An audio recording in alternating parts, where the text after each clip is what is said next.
కరీంనగర్లో పీసీసీ ప్రధాన కార్యదర్శి సీనియర్ కాంగ్రెస్ నాయకులు గజ్జల కాంతం ఆర్ఎండ్బి అతిథి గృహంలో మీడియా సమావేశం నిర్వహించారు.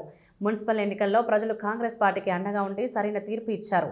ముఖ్యమంత్రి రేవంత్ రెడ్డి గారు రోజుకు 16 గంటల ప్రజల కోసం పనిచేస్తున్నారు. సంక్షేమ పథకాల అమలు కోసం, రాష్ట్ర అభివృద్ధి కోసం ముఖ్యమంత్రి అహర్నిశలు కష్టపడుతున్నారు.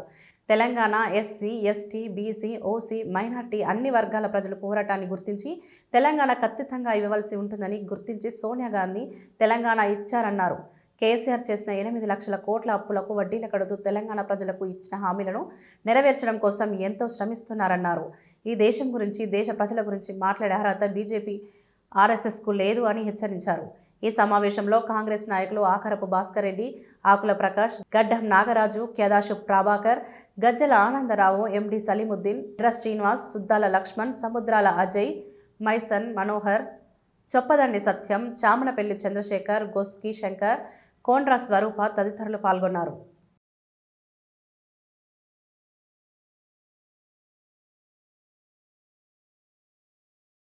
ఇక కిషన్ రెడ్డి గారు, ఇటు మా బండి సంజయ్ గారు,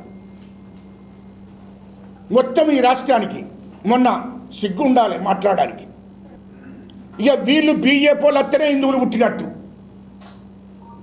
బీజేపీ వాళ్ళు ఉంటేనే హిందువులు ఉన్నట్టు లెక్క. ఇక అంతకుముందు ఈ దేశంలో హిందువులు లేరు. అది గుర్తుపెట్టుకోండి బండి సంజయ్ గారు, మీరు మీ బీజేపీ వాళ్ళు, మీ బీజేపీ పుట్టక ముందే ఈ దేశంలో హిందూయిజం అనేది పుట్టింది.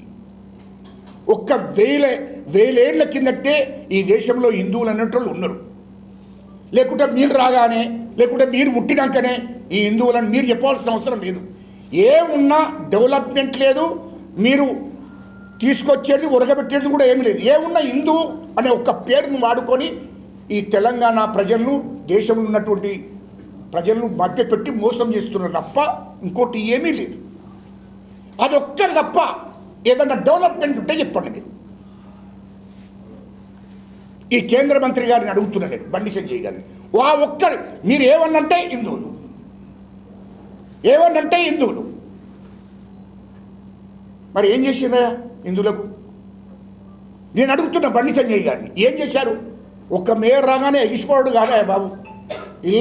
అంటే ఇళ్ళకే పండగ కాదు, అది గుర్తుపెట్టుకో. ఒక్క మేయర్ రాగానే మొత్తం ఎగిసిపడకుండి. ఎందుకు ఎగిసిపడుతున్నాయి? పరిశన్ అవుతున్నదంతా మీరు చేసింది. ఇప్పుడు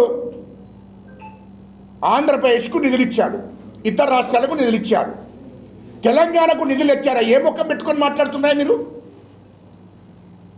ఇప్పుడు కిషన్ రెడ్డి గారిని నేను బండి సంజయ్ గారిని అడుగుతున్నా, ఈ రాష్ట్రానికి మీరు మంత్రులు, కేంద్ర మంత్రులు, పార్లమెంట్లో మాట్లాడి నరేంద్ర మోడీ గారిని ఒప్పించి మరి రాష్ట్రానికి ఎందుకు నిధులు తీసుకొస్తలేరు మీరు?